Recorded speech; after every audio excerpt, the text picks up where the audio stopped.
All right. Today, technical session number 48. We will be talking about troubleshooting security issues, mobile issues, and mobile security issues. So we will start dipping our toes into the security pond a little bit today and starting to get a little bit better understanding about that. Our objectives throughout this technical session are going to be to describe the steps of the troubleshooting theory, which we kind of went over yesterday. See if we can remember. What was step number one?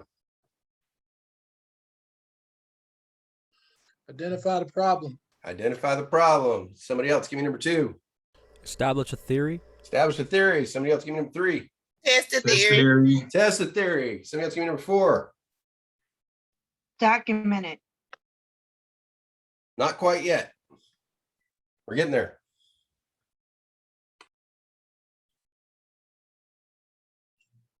Plan the fix. Plan the fix and implement the solution. Very good. Number five. Test connectivity. Test what? Test how the system is working. If you fix the problem. Verify functionality. Very good. Very good, Humberto. And number six. Document your findings. Document your findings. Very good. Number seven. Follow up. Preemptive to not happen again. There actually was no number seven. So number six would be verify function, or excuse me, documentation and end user education. Or is that in number five? Can't remember. I think end user education may be in number five. Is that right, Avery? It should be before documentation. Okay, so verify functionality and end user education in number five. Number Right. six is documentation. There is no seventh step on this particular one. Just checking to see. All right. So next, we will be working on troubleshooting a PC operating system problem with the appropriate tools. Hate to break it to you, but a hammer is never acceptable.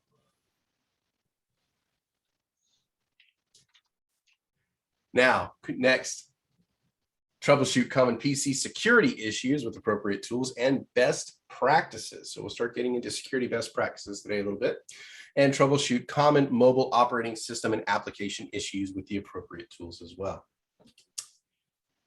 Behavior skills and mindsets. Apparently there are none that are applicable for today, but we all know that's not true. Good ones would probably be persistence. Are there any others we might want to consider when we're troubleshooting problems and working with customers? What would be some good ones? So I got persistence. Are there any others?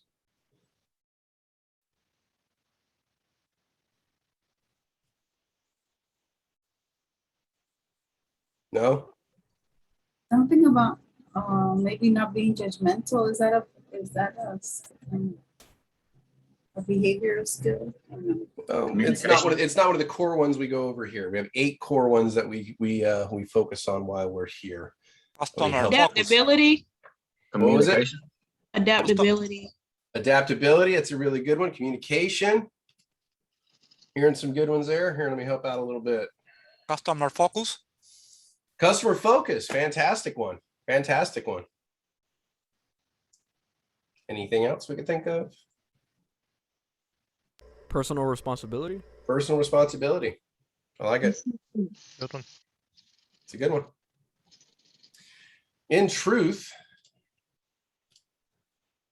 we could honestly put any of those 8 in here. We could find a way to fit any of those in here when we are working on troubleshooting problems, because you might have to maintain a growth mindset. You know, you got to learn more about these issues. Like, you may not know how to solve this problem, so you might have to go out and do your own independent research. Future orientation.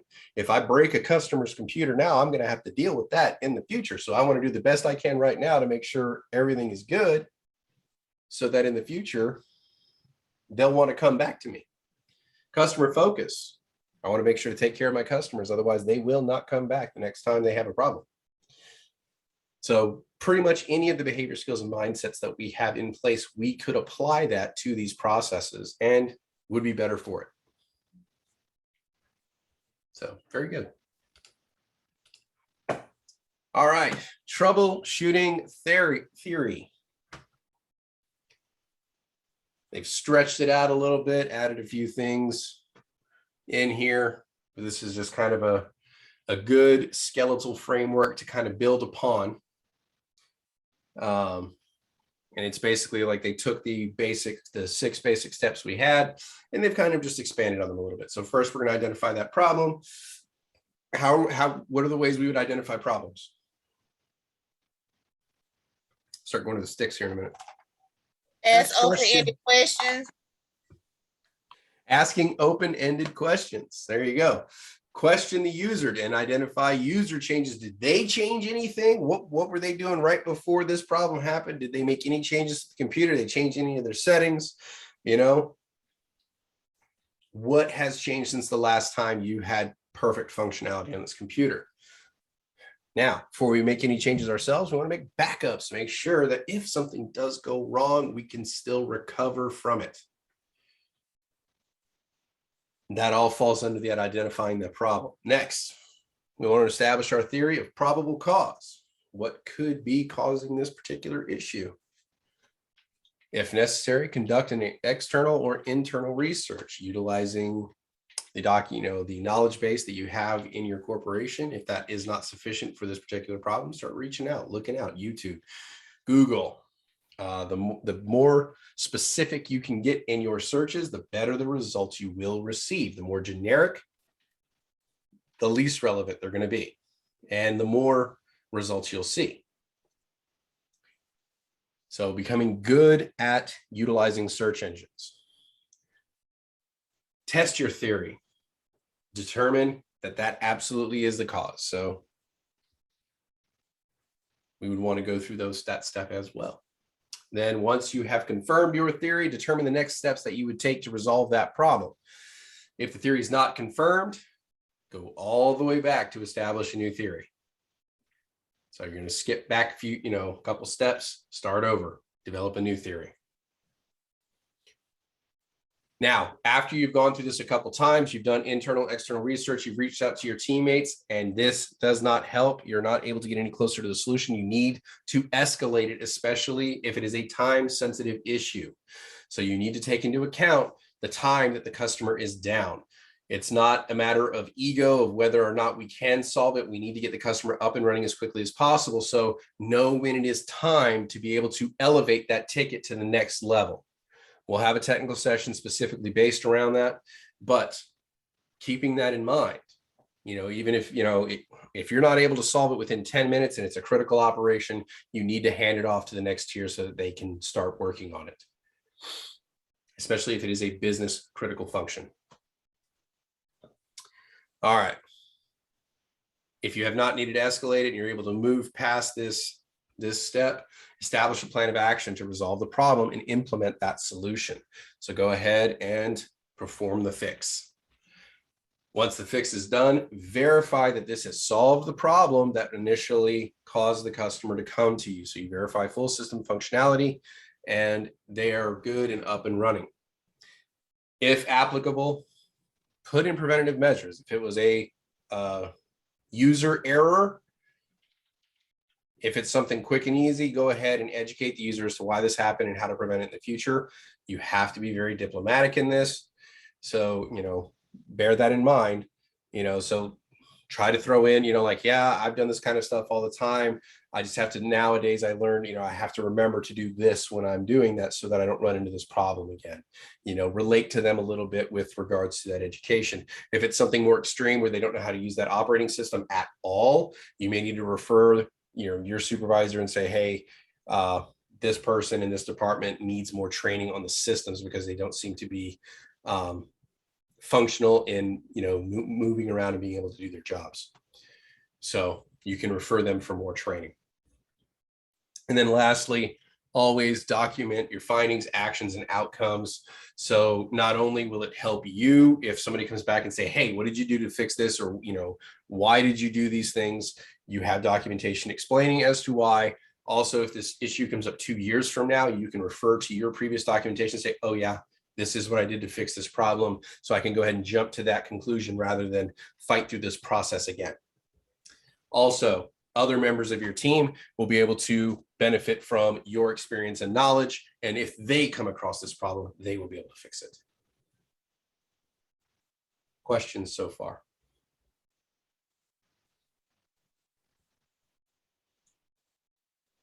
All right. Now, here is the diagram we briefly saw yesterday, and it's just kind of a way to kind of work your way through it, where you start out, you question the user, backup data, and it just is kind of a flow chart that moves you through the troubleshooting theory process. I believe they have a copy of this in your book as well, in the Cyvex book. So if you want, you can kind of take a look at it. They've got it stretched across 2 slides at this point, getting all the way to the bottom of documenting and your actions, your outcomes, and findings. Questions so far with regards to that? All right. All right, troubleshooting security issues. So many of the viruses that we may come across will announce that your system is infected as soon as they get access. That is because we use definition lists to identify them. There's certain lines of code when systems pick up on this, they automatically identify them as viruses and know that they are not authorized programs and will take mitigating action to try to correct them if you have an active virus or anti-malware system running on your computer. Other viruses may get in under the radar and will cause your system to slow down, cause files to disappear, or take up disk space by just replicating themselves over and over and over and over and over again until they've eaten up all your resources. When determining if a virus infection has occurred, you should be able to know the symptoms of a viral infection on your computers. Here are some of the symptoms. We'll be kind of going over each of these. You got your pop-ups, browser redirection, slow performance, security alerts, PC operating system lockup, applications crashing, rogue antivirus, spam, renamed or disappearing files, and hijacking of email.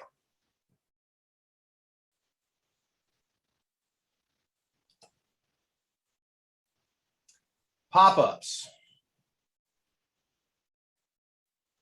Pretty easy one to spot. And you go into a certain website, into certain websites, all of a sudden they got ads popping up all over the place. Thankfully, most web browsers are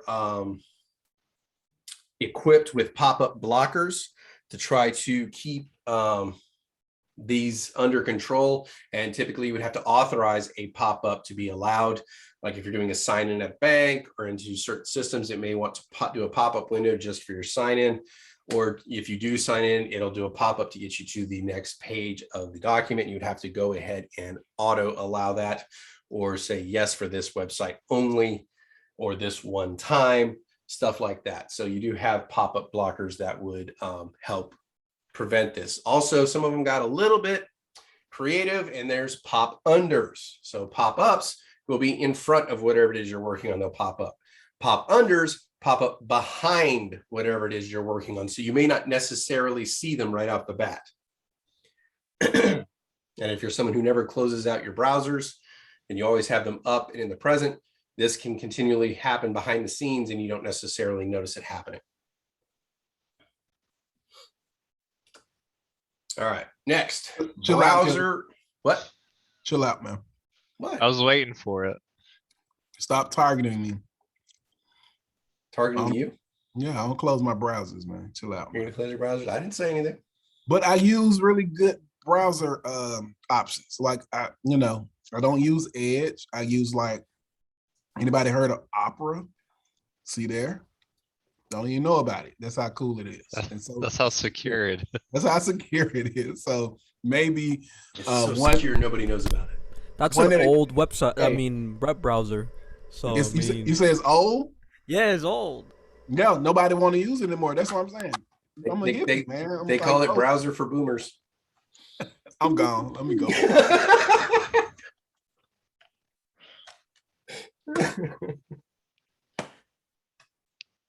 All right. All right, I'm just picking. All right, so browser redirection. This is a thing, and there is something called farming, which is an absolutely interesting aspect of security. So when you go to buy things, they have what's called affiliate links. Does anybody know what an affiliate link is? So like if you're going like, if you have a, an advertisement or something like that, and they're like, go ahead, Luis. Yeah, it's like the Amazon YouTubers. They'd be like, "Oh, you click on my affiliate link down below," and then after you click on their link, they get like a percentage back when you purchase an item with their affiliate link. Very good. So basically, they get a cut of whatever it is you buy. If they put stuff into their store and you use their affiliate links, they receive a cut.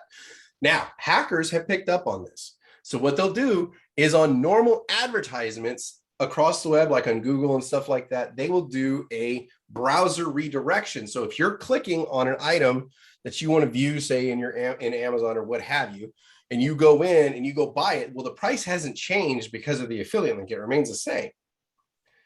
And then they get a cut because you have used their affiliate link. So this is all operating behind the scenes, and it doesn't really affect you individually as the consumer, but it does affect the sellers. And so something along these lines, it's called farming because you're redirecting in order to just, capitalize on those clicks and affiliate purchases. So you're collecting this money over time, and it's harder to detect by them. Now, this can be done on extremely large scales by changing entries in the DNS server. Does anybody know what the DNS server is? We have not gone into intro to networking, but does anybody know what it is right off the top of their head? What is a DNS? Domain name system. Domain name server. Okay, very good, Ramsey. What does it do?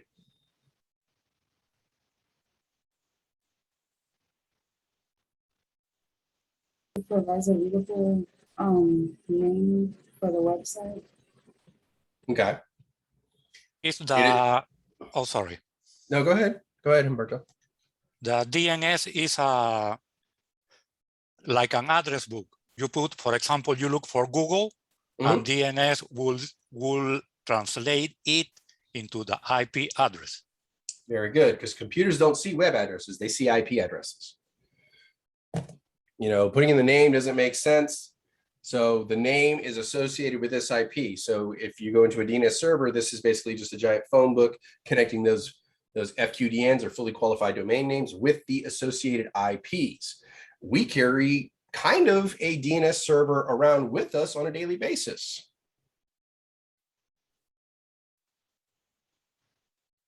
Our phones. Think of it like that. When you put a contact in your phone, say mom. Now you put in mom's phone number. You don't have to remember mom's phone number anymore. You can just say call mom, and then the phone goes, okay, mom. Mom's number is boom, boom, boom, boom, boom. I'm calling mom with that phone number. So your phone kind of works like a DNS system for you personally.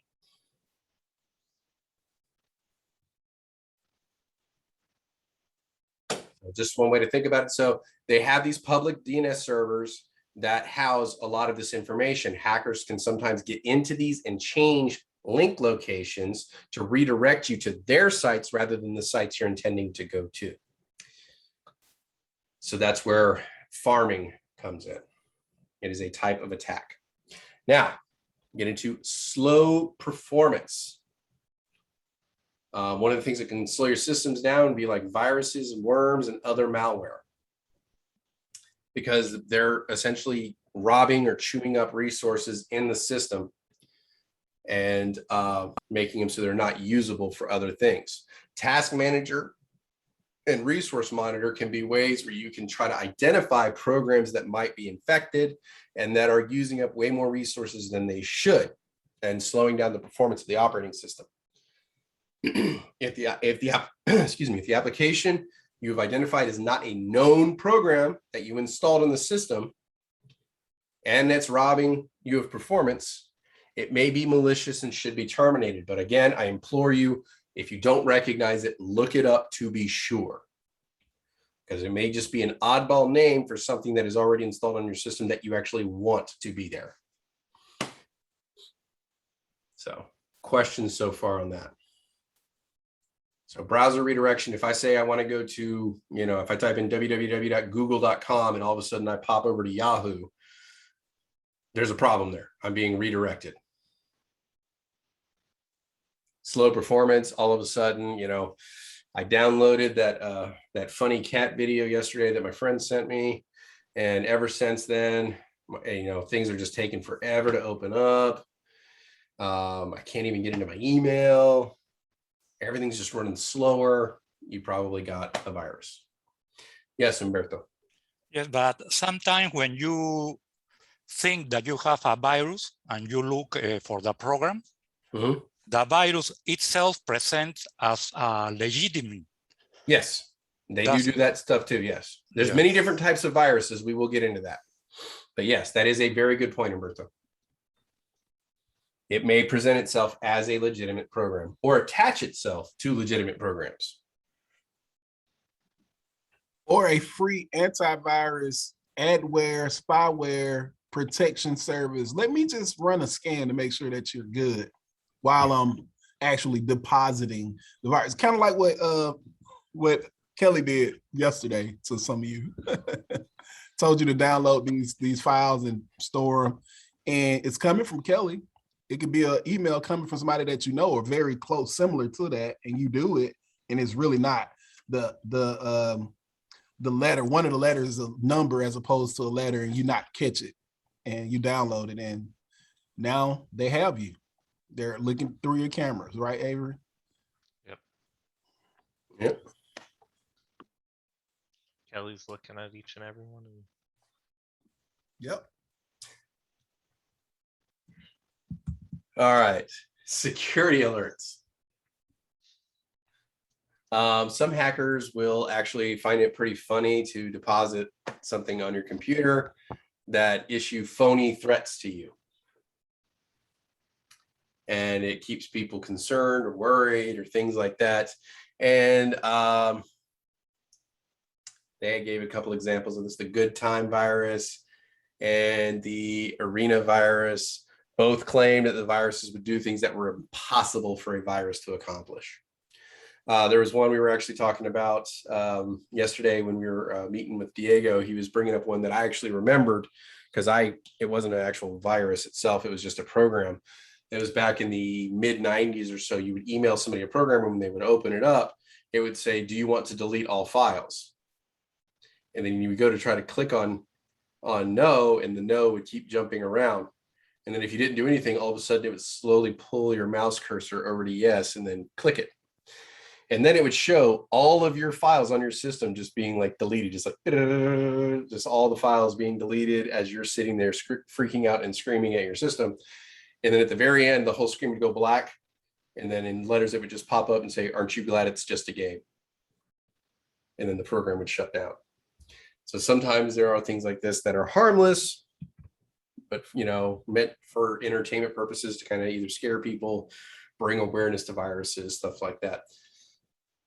But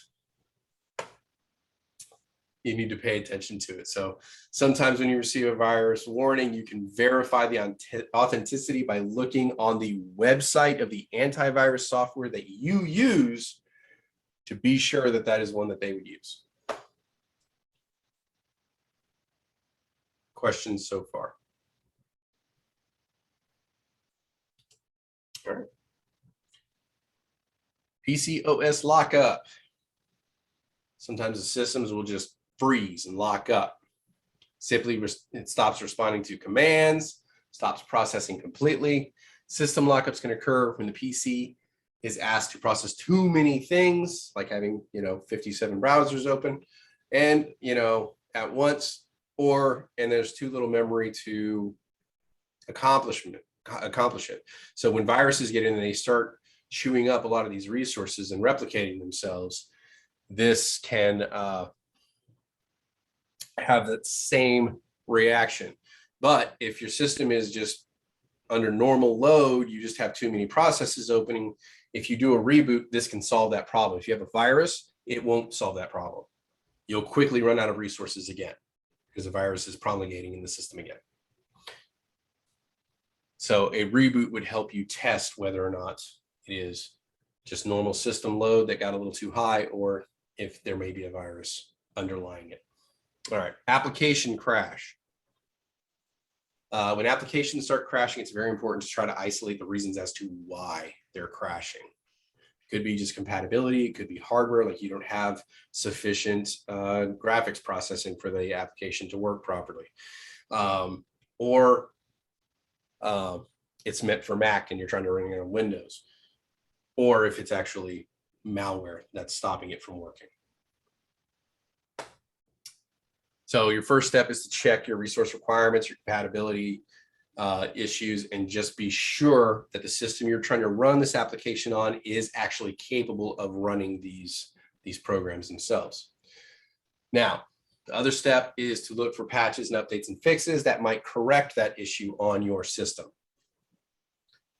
And then finally, you would want to run an antivirus on your system just to be sure you don't have anything nefarious hanging out there. It's also a good idea just to run antiviruses on a regular basis anyway, or anti-malware. Questions so far?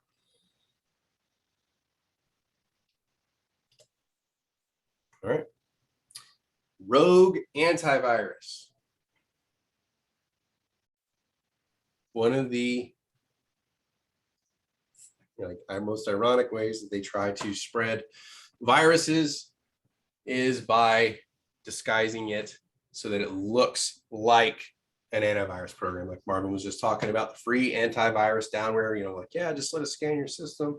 We'll tell you if you're infected, perfectly free. It may alert you with fictitious problems. The user begins interacting with the program, allowing the program to do all sorts of things, because a standard thing that an antivirus will ask you to do if it's trying to fix problems is ask for your administrative password to give it authorization to fix that problem. Well, a rogue antivirus will ask you for your administrative password in order to get elevated access to everything else in the system. Once it has that elevated access, it can do significantly more damage to your system.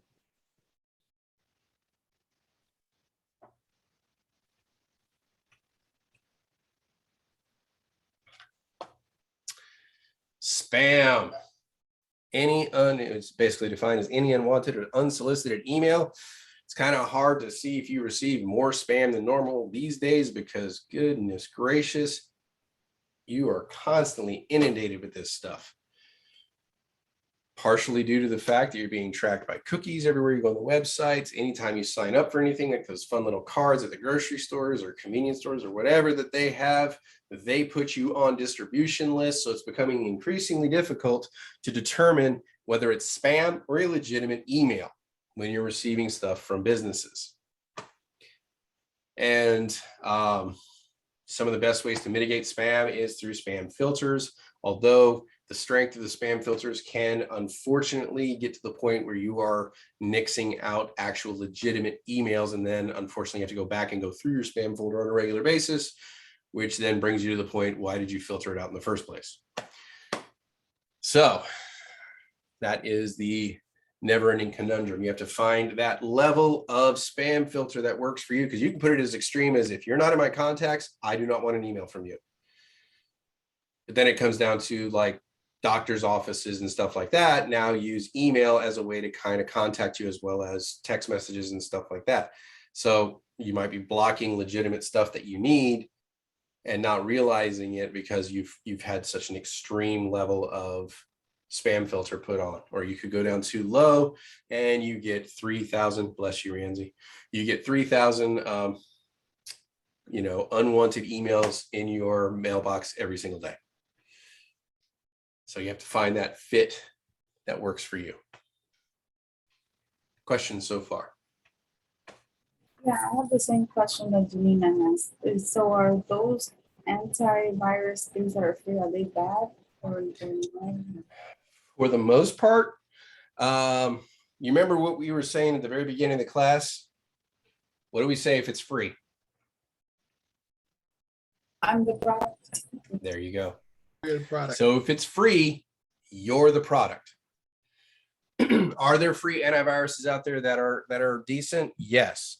Are there a ton of really nasty programs out there masquerading as free antivirus? Yes. So you need to be sure to do your research on the company that you're going to be downloading. Make sure it's legitimate. You can't always trust reviews because you can spoof reviews very easily. And then if you're going to download it, you don't download it off of a hyperlink. You go to the manufacturer's website, the programmer's website, and download it specifically from their website. Do not go through a hyperlink. But check things like, PC Magazine, various computer publications, and see if you can find, these antiviruses being talked about. A lot of them will have articles be like, top 5 free antivirus that you can use. And they may give you a base level of security. And then if you want to get higher level security, then you would pay them X amount per month. So yes, Luis. You know what sucks is that I had an antivirus software that cost me like $150, and it only worked for like only 100 days. Like it had a limit, and I'm like, wow, that's a ripoff. Like that is, yes, that is a ripoff.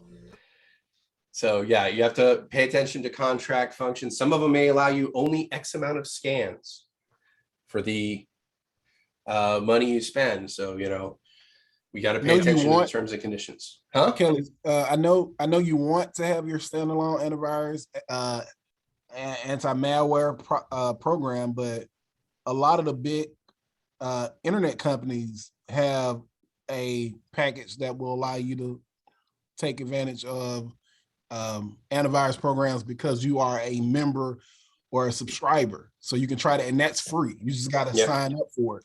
Xfinity, they have it for your phone and for your devices, and it's as long as you are a subscriber. I'm pretty sure that AT&T may have something as well. So just keep in mind, some of the heavy lifting has already been done with you, and they partner up with McAfee, however you want to say it, or Norton's. They partner up with these big companies on your behalf. They're already, they're paying them some type of money, and they just kind of monitor things because if you get infected, it's possible that they can use your system as a way to cause more damage on their network. So they want to protect everything that's attached to them. So keep that in mind. Luis, you might not have to pay for it. Well, you're just paying in a different way. Agreed. My son on the way to school today asked me, Dad, what's free? And I was like, oh, that is a really complex question to answer.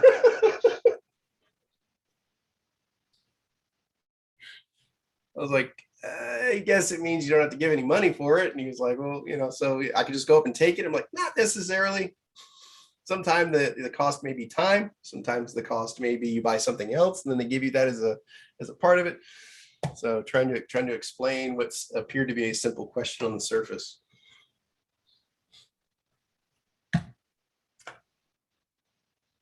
So, all right. Any questions with regards to rogue antivirus and spam?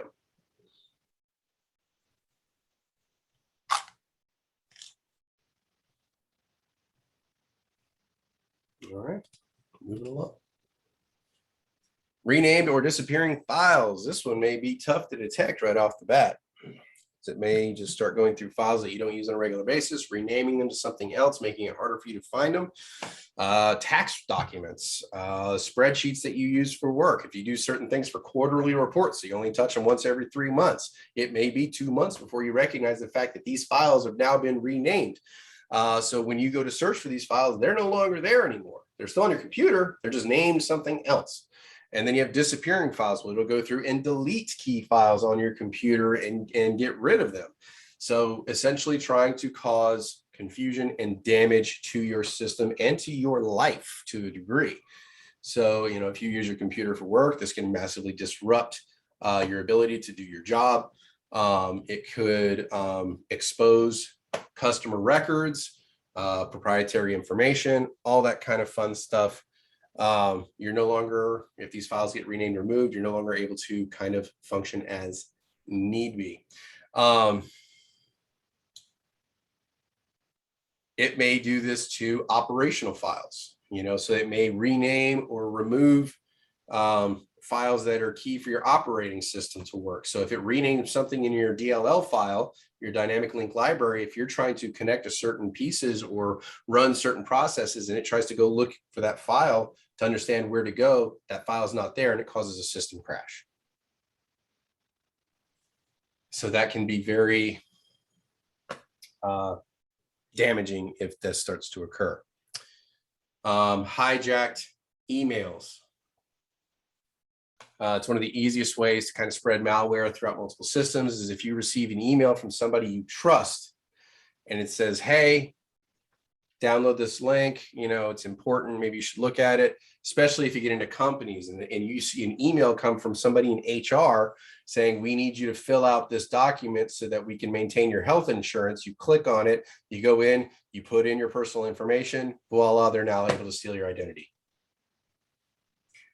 And what they'll do is the virus will get into your email itself, and then it will send emails to everybody in your contacts list. And you can see in a corporation how devastating that can be if you have tens of thousands or hundreds of thousands of employees. You've now, like, they are now all exposed to this potentially.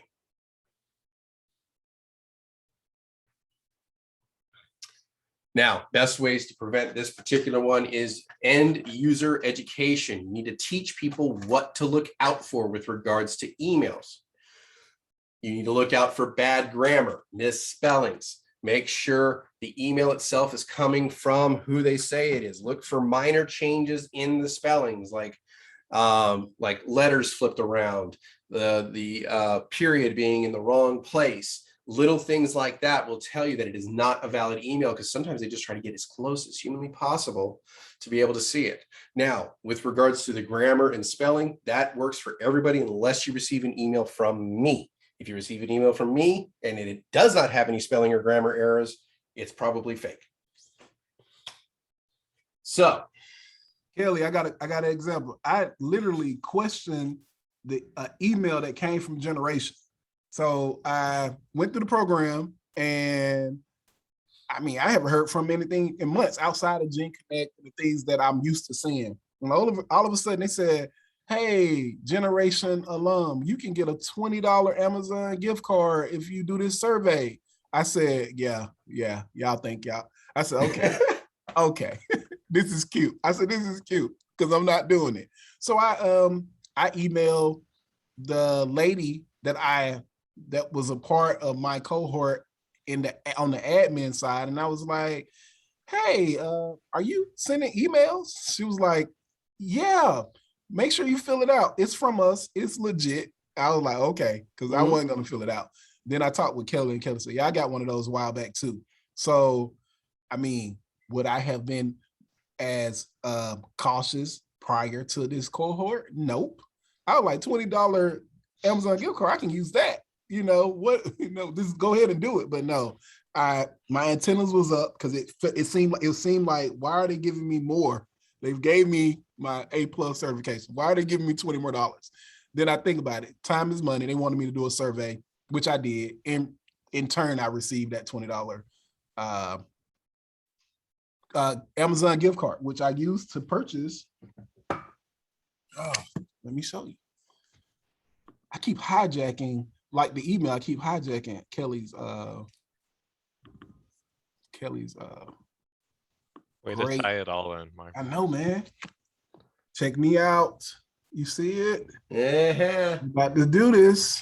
So as I hold you accountable, I gotta hold myself accountable. And Avery. We're holding Avery accountable too. I'm holding you accountable. Well, I'm holding you accountable. Yeah, I get to just wander off in the wilderness. Nobody even bothers. It's fine. Well, I'm done. I'm done hijacking. All right.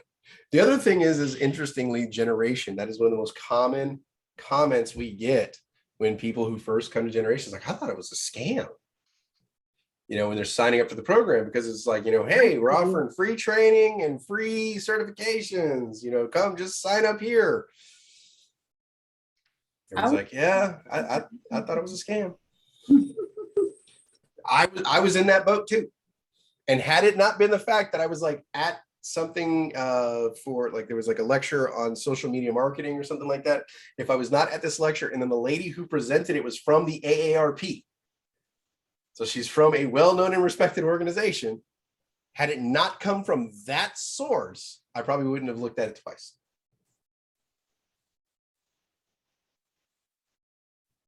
You know, but that's the thing we keep trying to tell them in the marketing is like, you have to find a way to get past that whole it's a scam thing, because it's not, you know, I mean, it's literally, you know, tech companies and stuff like that need the people with these certifications. So they're grant funding this stuff to allow it to happen.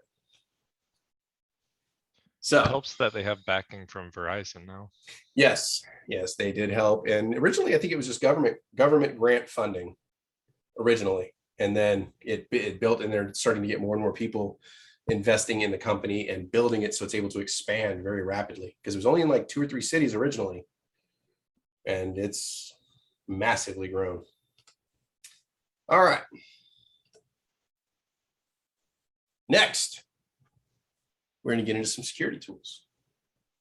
We've talked about all these various symptoms. I would implore you to know these symptoms, because I'm going to go ahead and just say it. You will be asked, what are the symptoms of malware infection? And these 10 are those, but we will be dropping that Nearpod link in the chat as well as on Slack, so you will have it as well to be able to review. Now, tools that can be used against these security issues, you know, we covered some of these in Windows troubleshooting, like the recovery console, event viewer, safe, boot, and restore. Yes, Janina. But sometimes when I press on an AirPod, it'll say like, I no longer have access to it. Interesting. You might have to show us that, because it may be just we need to extend the dates on them before we drop the links, because that does happen sometimes on the student links. That's me, but I know that I've tried before and couldn't get into it. Student links, it typically only allows us to grant access for like a month or something like that. So we have to extend the that date out to continually allow access. So sometimes that gets missed. So let us know if there's a technical session you can't get in, and we'll go in and just extend the date of that link, and you'll be able to get in. Yeah, just give me the T session number and I can help you out. Appreciate that.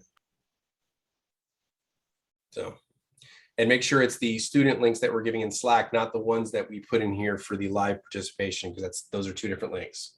Agreed. So the links that we put in Slack are the student paced self-paced links. And those are good whenever you can go in and get them. The ones that we give at the beginning of class, where we have that code, that like the LRHY4, that is only when the teacher is in it is that active. Yes, Rienzi. But they're the same information, right? Like if it's it is the same information, yes. Okay. It's just slightly, you know, like I think the quizzes or something like that may not be fully there or something. So, any other questions? I'm going to take like a quick 5-minute break before we dive into the security tools. Just kind of give everybody a chance to kind of get up, walk around, and take a quick break.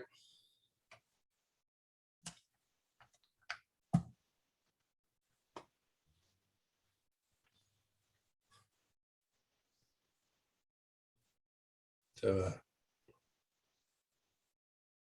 Avery. Yes, sir. I'm still here, so don't say anything. Things that protect us when those evil hackers try to tear up our stuff and break our toys. You're live. We are live. Thank you. How long?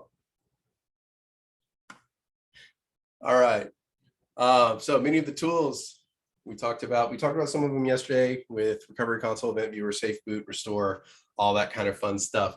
But below are some of the most effective ways that we can use on our operating systems in order to mitigate and or correct for virus infections or malware infections.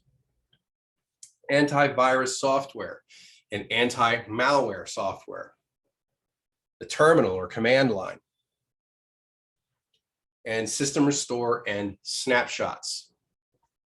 Why do you think they would distinguish between antivirus and anti-malware? Aren't those the same thing? Yeah, that was my question too. They're not the same thing. Anybody want to elaborate on that? So antivirus, it helps you make sure that there's nothing in your computer, and like it notifies you if something's going bad. Anti-malware, it's like the opposite of malware, which is a virus. Specifically works on like viruses, and it just notifies you if there's a virus going on, and it just sorts out the problem for you. Pretty close. Pretty close. You're really, really, really close on that one. I like it. Good explanation. Malware encompasses all essentially nefarious programs that can be installed on a computer. A virus is a very narrow and specific thing. So we will get into that when we talk about security a little bit more. We'll talk about the different types of viruses and stuff like that. But you also start getting into zombies. You start getting into worms, ransomware, spyware, adware, spam, all that stuff. These are all different things where a virus is a very, very narrow, specific definition. Yes, Chris. So would it be best if you have both? Well, this is where we start running into problems. When you have two forms of antivirus or anti-malware on your computer, oftentimes they will view each other as a virus or a malware. Mark gave us a really great visual on that one. They will fight each other and chew up all the resources in that process, bringing your system to a grinding halt. So no, typically you would want a robust anti-malware, which will have antivirus capabilities built into it.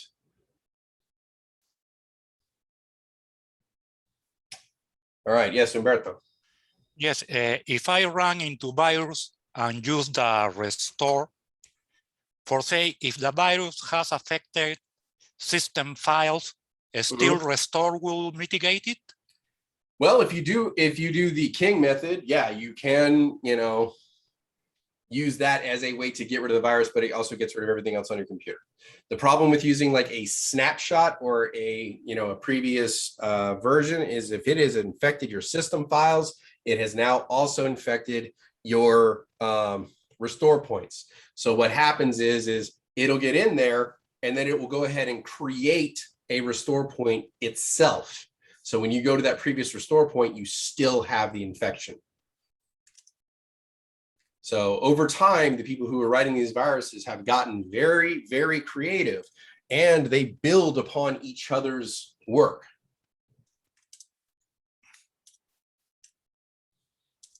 So any other questions with regards to that?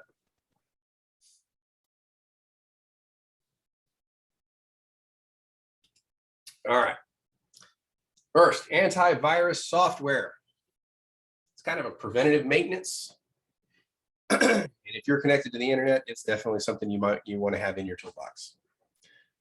They check files, devices, and programs for code that they have in their definitions lists that are common in viruses. So anytime a new virus will come out, they will add that code to the definitions lists. So these lists will get updated many times daily.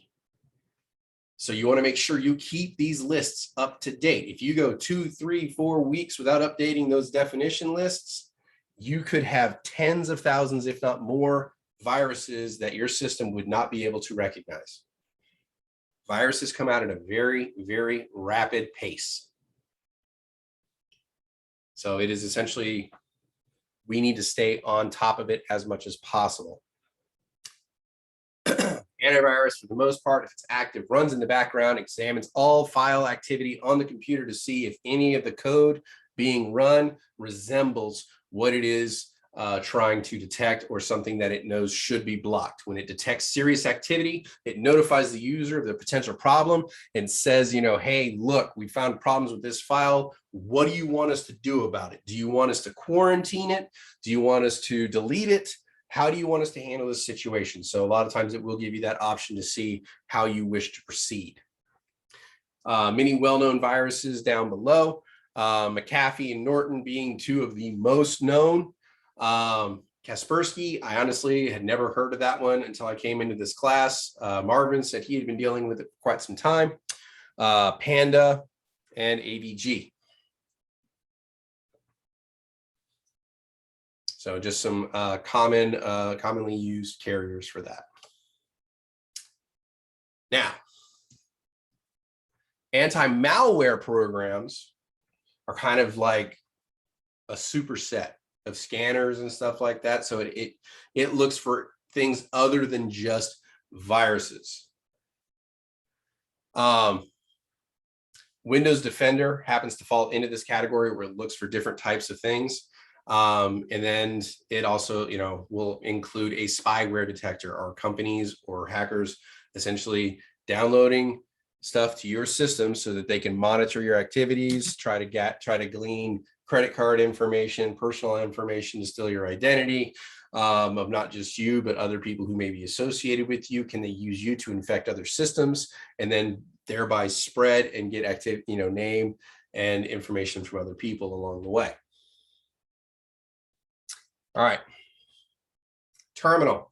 This is your command line interface, or CLI, or command prompt. That's the black screen that we went to, where you would type in the commands manually rather than use the GUI interface in order to interact with the systems. Unix and Linux environments, this is far more common to interact with the terminal rather than the actual GUI systems. More and more they're utilizing the GUI systems, but still, for the most part, they will use the shell through the terminals, and it allows you greater control over the system and its functions. Questions so far?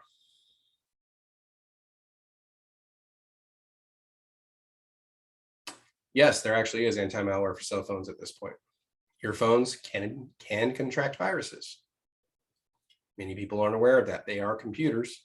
They are vulnerable. And they are rapidly becoming a very attractive attack vector for hackers to try to get your information.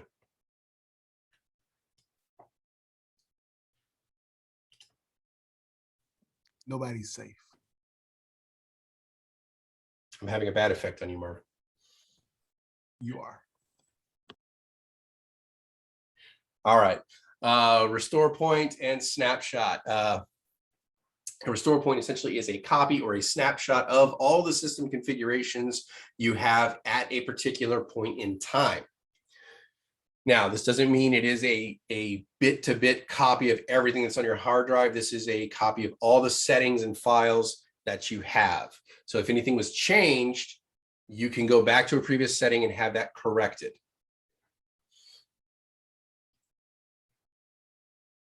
So it doesn't back up your data per se, just the configuration of all the applications and stuff that are running on your systems. Now, we can create restore points in one of three ways. You can go into restore point. It says here Windows creates them automatically, only after you have turned it on. You have to first turn it on, and then it will start to create those restore points automatically for you. Yes, Humberto. Yeah, so a restore point doesn't save system files, but yes, it does not save system files. Repair disk will do that? Repair disk does not save system files. If you have a corrupted file, repair disk might actually try to fix that error to make the files usable again. But it's, you know, like your data, like your spreadsheets, your documents, all that stuff is not stored in a restore point. It's just the configuration data of your system. Yes, so a repair disk doesn't store your settings, your as a restore point will do. Correct. So, like if something had gone in and basically deleted a bunch of files from your dynamic link library, the restore point or the repair disk would know that these files were missing and go ahead and put them in. So that's kind of how that works. And then the restore point, saves all the settings you have for your system. And then you would need to do a full backup to save all your data, your documents, pictures, music, movies, stuff like that. The next thing we can do, and Janina, yes, all Windows systems have a system restore, and it just needs to be turned on. So you can do this from your control panel. All right.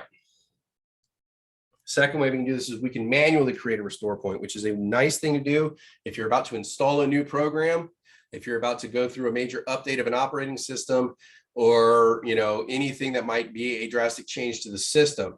Go ahead and create a restore point prior to you doing the install. That way, if something goes wrong during the install or the install causes major problems, you can immediately jump back to before that program was installed, making life significantly easier.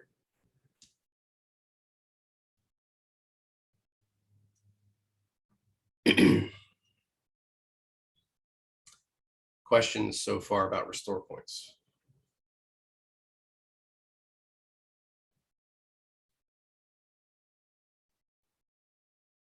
All right. Best practices for removing malware. Highly recommend you know these, because the order is important. So first thing you need to do, kind of like your troubleshooting process, you need to identify that you're actually dealing with some form of malware. So you need to research the symptoms that you're experiencing and see if they could possibly be associated with malware.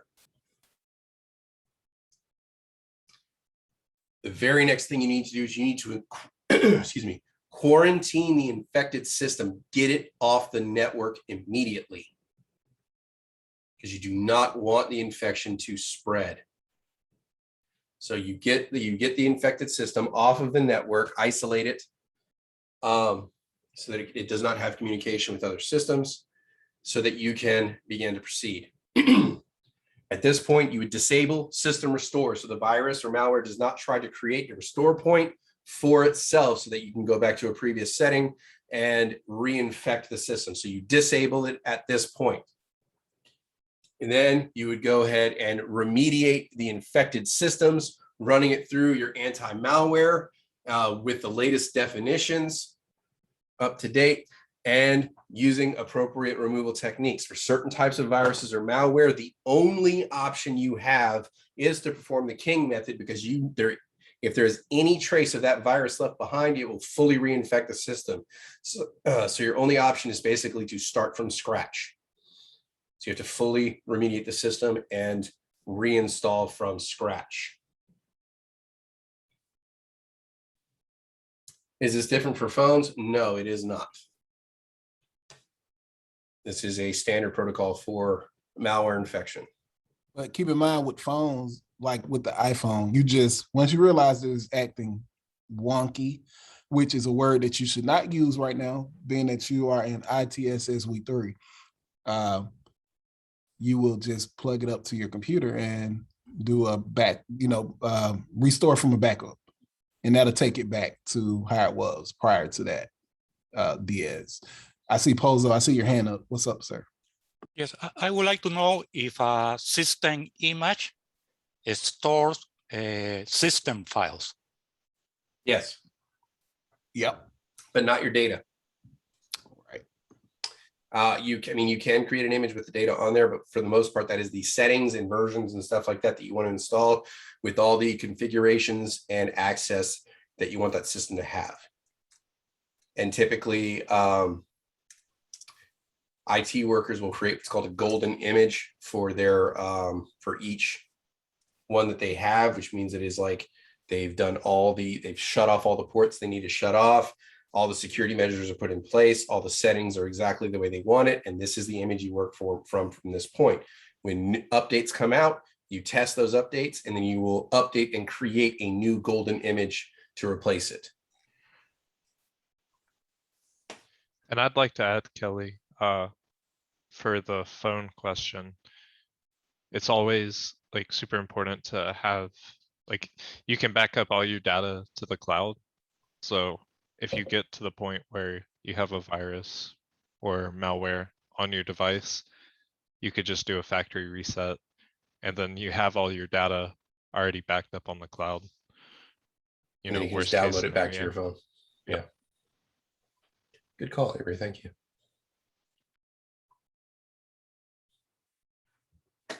All right. So now you've remediated the infected systems you've run malware through the system, cleaning off any infection, or depending on the type of virus or malware, you might have had to do a full system restore from an image that you have created. Now, at this point, the system is clean. So we need to start implementing some preventative maintenance. Now we need to schedule scans and run updates at this point. So now we set it to regularly run updates and scan for viruses from this point forward to try to prevent this from happening in the future. After we've done that, we enable system restore and we create a new restore point so that we have a clean spot to come back to if we need to. Once all this is done, we would need to educate the end user as to what happened and why their system became infected to try to prevent it from happening in the future.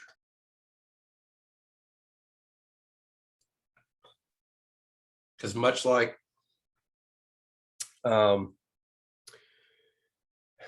computer issues, viruses and stuff, or for security, user error is your number one vulnerability with regards to security as well as computer issues. So if you thought you were getting an IT to not be a people person, not the case. We got to be people persons. So that's part of the deal. So 1 through 7, we're going to go ahead and do that.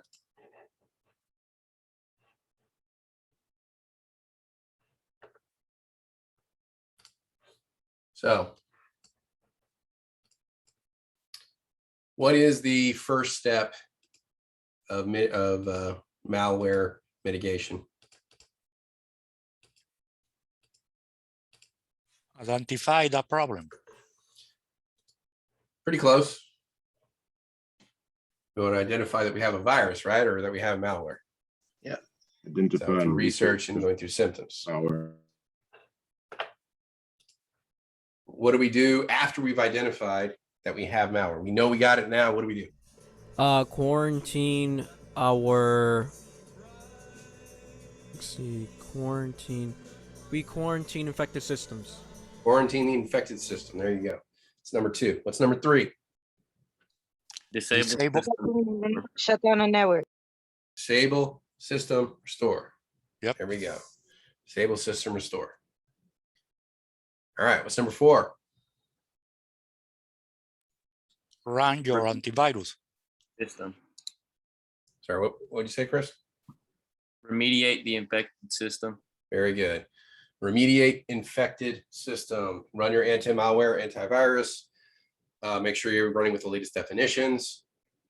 And then use appropriate removal techniques from there. All right. Step number 5. Where are we at? Enable restore. Enable. And system. do a restore. Wait. Not yet.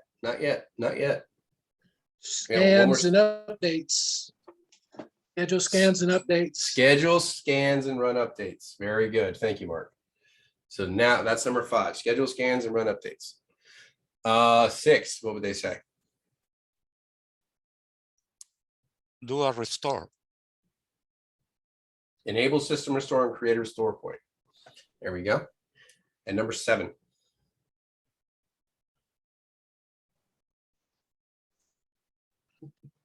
Yell at whoever did it. educate the end user. Same thing. Can be. Yes, Chris. So say the malware did create, say you weren't able to disable the system restore in time. What would you do from there? What do you mean you weren't able to disable it in time? Like it's already created restore points? Yes. Well, that's why you would disable it and you would delete previous images. Oh, okay. Okay. So when you've cleaned everything, then you would set it back up and then you would create a known clean image or a known clean restore point. It's very good. You know these steps. They will ask, like, okay, you've got an infected system, and then you've identified it's infected and you've quarantined it. What would be the next thing that you do? Understand that it may not be the very next step, may not be listed. So you need to know, 2-3 steps ahead, that might be the closest thing to what they've offered you as to what you would do. So they may jump a step, but just be aware of it. Know the order in which things are done.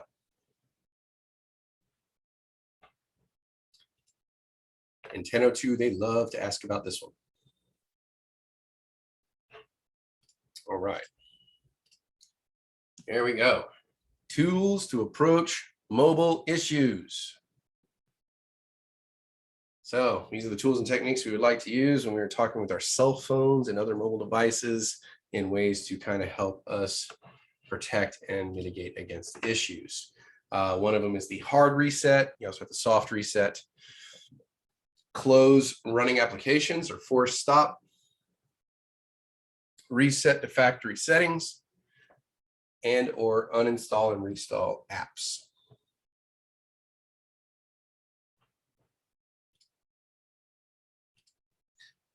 All right, hard reset should be done as basically a last resort. This is like if the phone is non-responsive to pretty much anything you're doing. On an Apple device, you would hit the sleep wake button, which is the long button on the side, not the volume up and down, and the home button for at least 10 seconds until you see the Apple logo pop up. Now, I know most of them don't have the home button now. Does anybody know how you would do a hard reset right now? Press the volume on the left side of the Apple device and hold the power button on the right side at the same time. There we go. So know both for real life. For the exam, know this one. Sleep and wake button and the home button for at least 10 seconds for a hard reset. All right, soft reset keeps the data of running applications and Apple devices. You press and hold the sleep wake button until the red slider appears. Slide that over to turn off the device. Next, press and hold the sleep wake button until you see the Apple logo for it to boot back up. That is a soft reset.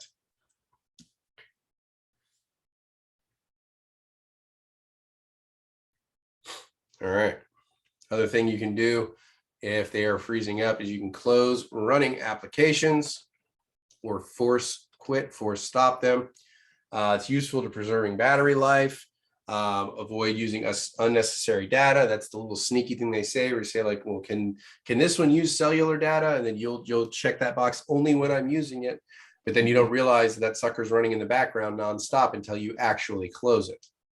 So you've given it authorization to go ahead and use data. So it's going to continually log your location, run updates, pass information back and forth to the server until you have shut it down manually.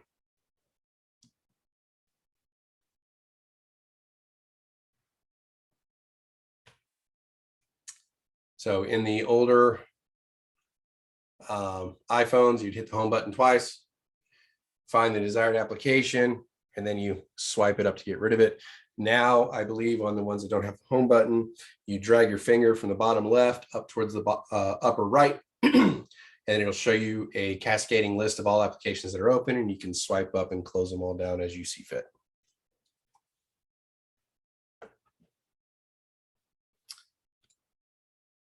All right. Reset to factory settings. Avery just brought this one up a few minutes ago. If you feel that there's just too much stuff going on the phone, your data is already backed up to the cloud, applications and purchases and photos, all that stuff, fun stuff is already saved to the cloud. You can go ahead and restore your phone to basically how it was when you first got it from the factory. In the iPhone, you go to settings, general, hit reset, tap erase all content and settings.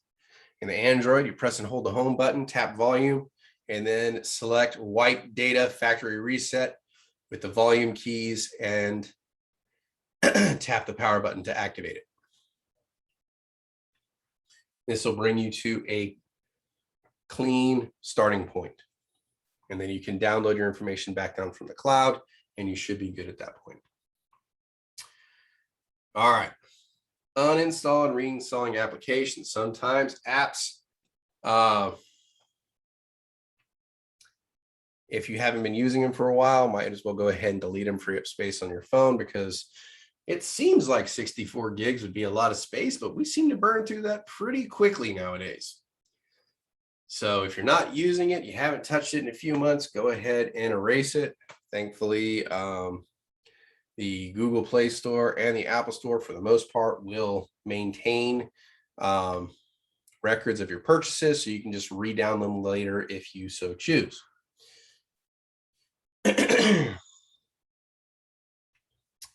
Sometimes the app may not be functioning properly, so you may need to delete it and reinstall it, just to kind of, maybe it didn't install properly the first time, maybe an update kind of made it go a little wonky. So you can delete it, reinstall it, and then at that point it should function properly. For the Apple devices, you just kind of hold your finger, tap on that icon and keep your finger on it, hold it there for about 2 seconds.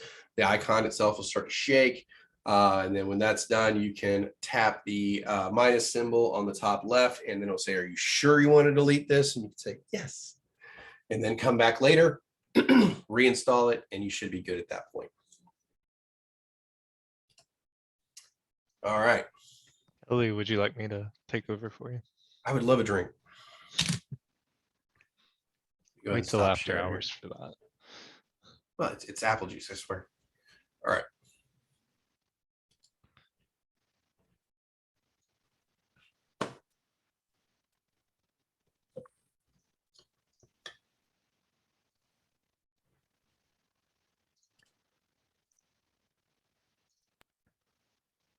All right, give me a thumbs up in chat if you can see my screen.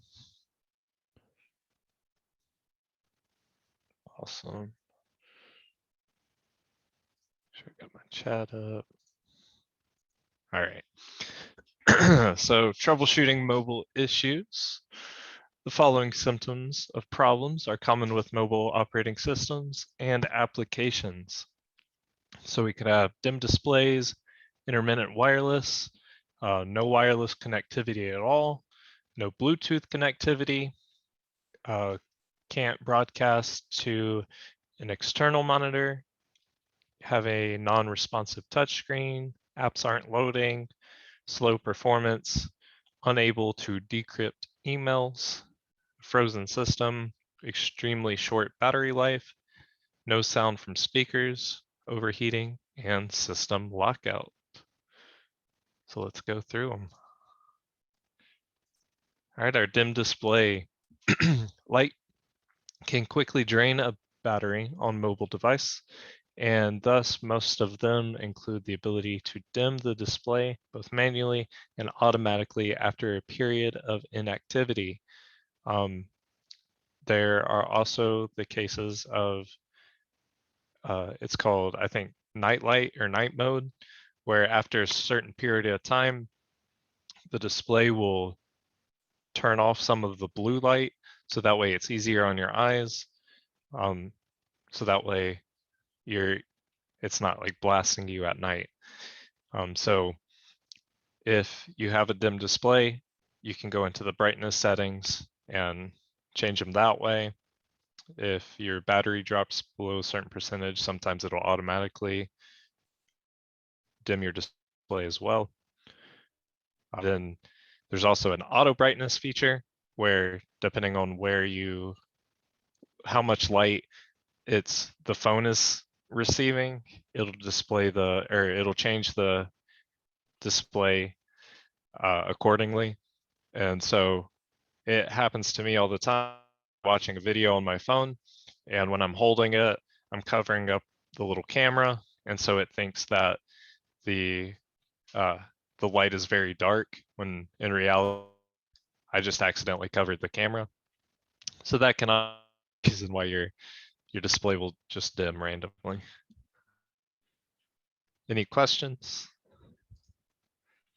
I'm sure we've all experienced dim displays at some point. All right, intermittent wireless. So the two most common causes are a lack of a good signal and interference. So increasing the number of repeaters or being close to them can address the lack of a good signal. Also, reducing the devices competing for the same channel can help to get a better signal as well. So if you're in an area where a lot of people are using the wireless, you could be having less bandwidth. And then if you're too far away from the access point, that'll also mess with your connectivity. If we have no wireless connectivity, your phone could be in airplane mode. But if that's not the issue, doing a hard reboot or reset for the cellular data can also do it. Make sure you are connected to the wireless access point as well. Even if you're not in airplane mode, you could have your Wi-Fi set off as well. So just make sure you're actually connecting to it, or at least attempting to connect to it. So that way you can see if you can try to tell if it's the phone or the access point. For no Bluetooth connectivity, most of the time, the device has an improper setting for discoverability. You could have your Bluetooth turned off. You could have airplane mode still turned on.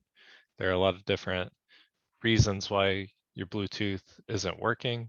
So just kind of going through, making sure your airplane mode is off, your Bluetooth is turned on, and that you're actually searching for the device that you're trying to connect to. That usually will fix it. And make sure that the device you're trying to connect to has power. Because if you're trying to connect to some earbuds that have no power, probably won't connect. Any questions, concerns?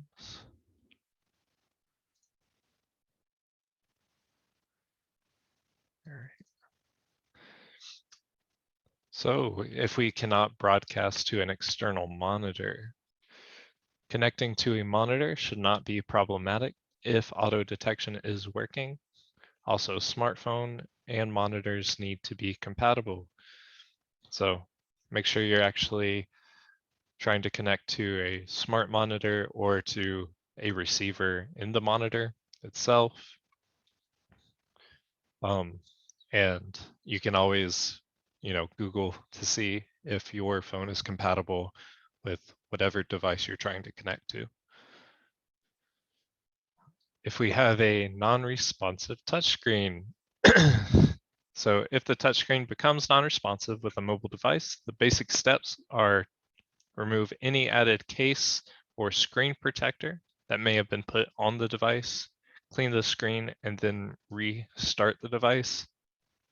Most of the time, just restarting it without the removal of your case and stuff will also fix it. It could be that your device is overheating. So if that's the case, then maybe removing your actual case will also help cool it down. Removing it from a warm area will also bring that temperature down. So ask those important questions for if you're fixing someone else's phone and their touchscreen isn't working, make sure they're in a cool environment and ask, when did this happen? all that good stuff. So if apps are not loading, try reloading the app. If not, restart the device. Most of the time that'll fix it.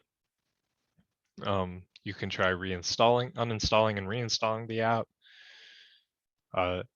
It could be that the app requires an internet connection and you're not connected to the internet, or their servers are down. But those are things to just keep in mind.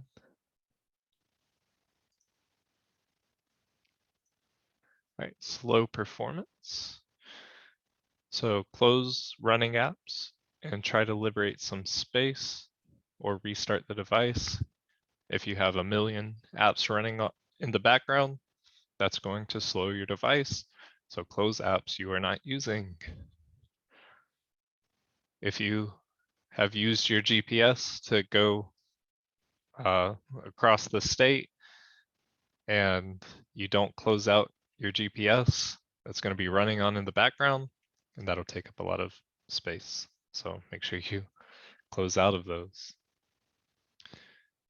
If you are unable to decrypt email, mail decryption depends on certificates, and problems can occur when those certificates expire or there is a configuration problem. So try re-importing the SMIME certificates and deleting or importing them from the source. So make sure you have your email set up correctly. That'll usually fix it. If you have a frozen system, try to force a restart. If the restart does not work, try plugging the device in and letting it charge and try restarting it again. So those forced restarts are typically what will fix your problem. Any questions?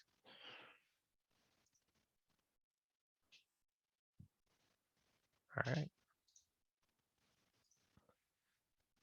Extremely short battery life. So the battery life is the amount of time before the battery needs to be recharged.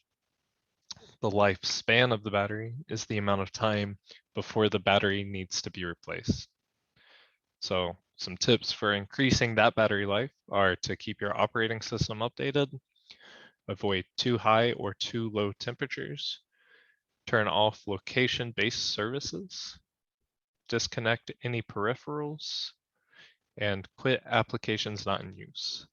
Those are going to be the big things that'll keep your battery life going as long as it can. Also, making use of the auto dim feature will typically help as well. And if you can handle it at lower lighting, then that's a good way to save battery life, because it's not having to put so much energy into brightening up the screen. Right, no sound from speakers. Check to see if it's in silent mode. If not, reset the app with the sound or restart the phone. Also check to see if you are connected to a Bluetooth speaker.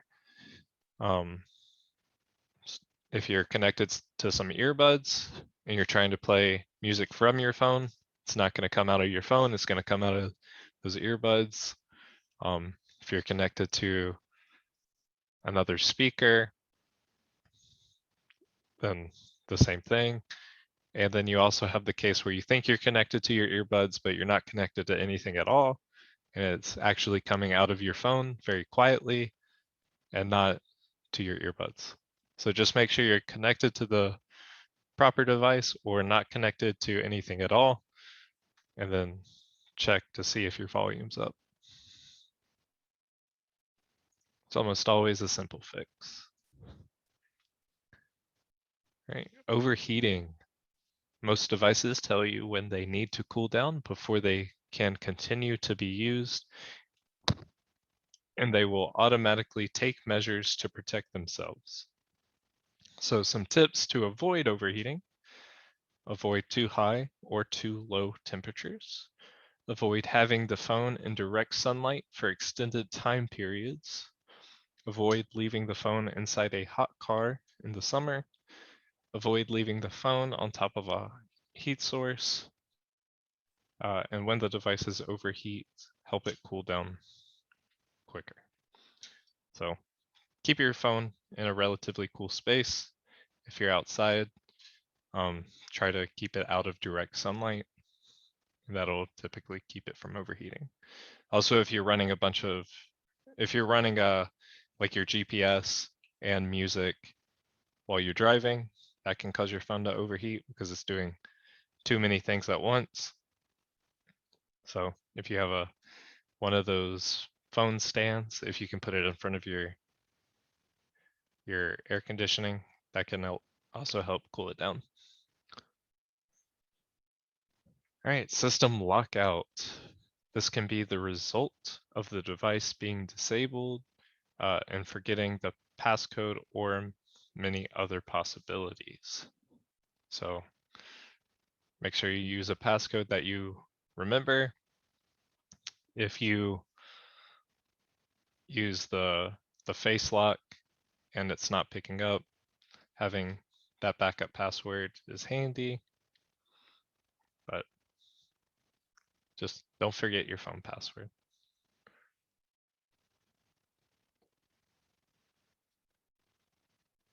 And I guess depending on the device as well, I used to have the Google Pixel 3 or 2, I can't remember which one. It unlocked from a button on the back of the phone that would read my fingertips. And so I actually had it able to unlock from both sides of my hand. So I picked like 3 different fingers that I could use to unlock it, depending on how I hold the phone. So having those multiple ways to access it can also help you from being locked out. But the more ways you can get into a phone, the less secure it is.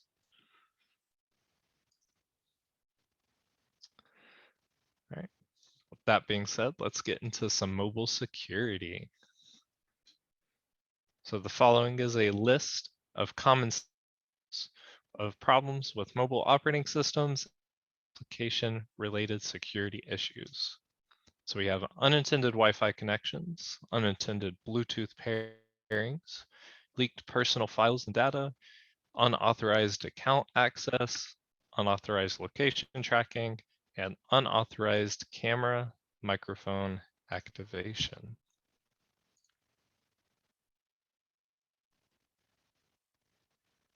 All right. Unintended Wi-Fi connections. So when Auto Connect is enabled on a mobile device for a particular SSID, it opens the device to security threats. So one exploit commonly used with Auto Connect is the Evil Twin attack.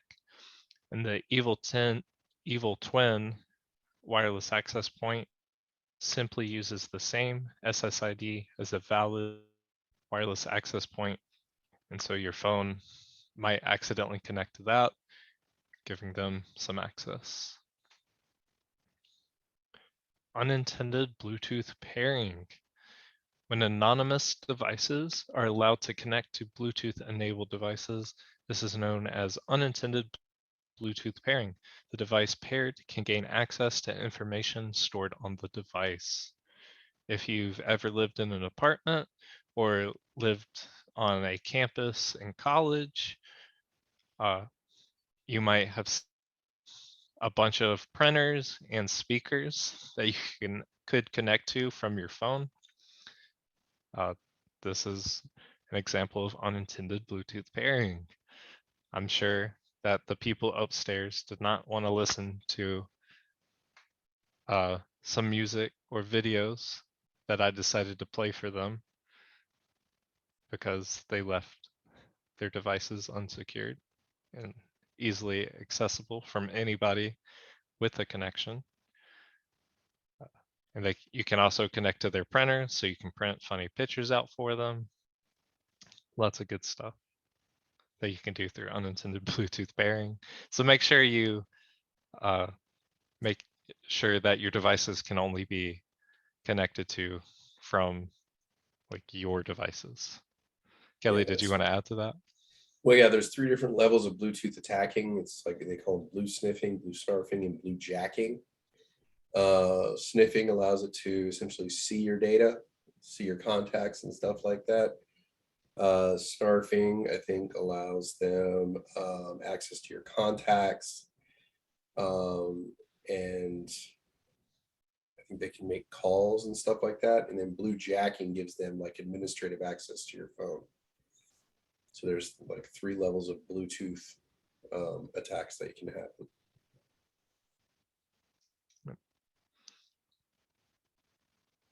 All right. Leaked personal files and data.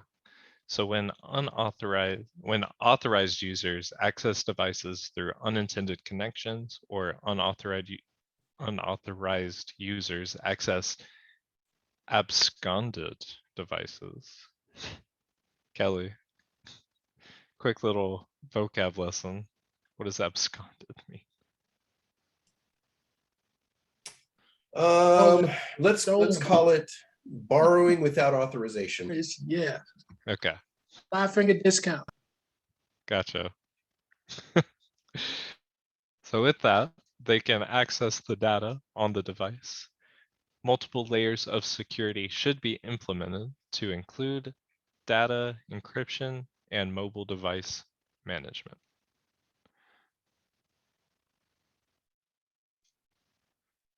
So make sure you use multi-authentication, and that'll take care of a lot of those security risks. Right. Unauthorized account access. This can give users access to personal files and data to which they should not have access. The most common unauthorized account access is email, and this can lead to further compromise. Kelly mentioned this earlier, where if they have access to your email, they get access to your contacts, to be you.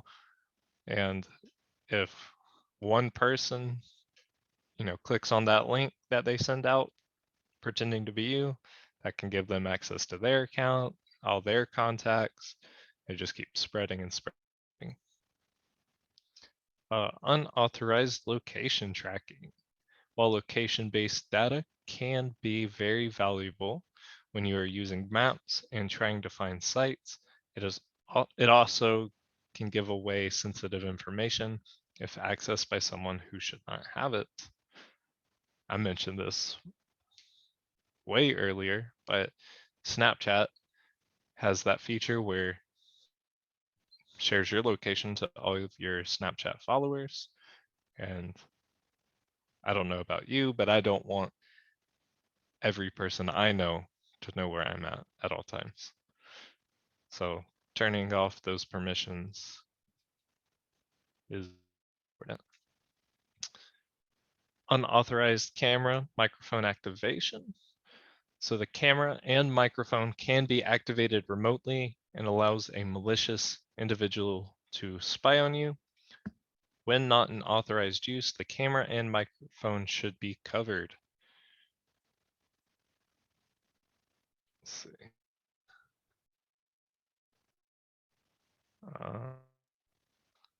Marvin or Kelly, could you pause the recording real quick? Describe the steps of troubleshooting, of the troubleshooting theory. You should be able to troubleshoot a PC operating system problem with the appropriate tools. You should be able to troubleshoot common PC security issues with appropriate tools and best practices. And then finally, should be able to troubleshoot common mobile operating system and application issues with appropriate tools. All right. I'm going to take a quick breather, Kelly.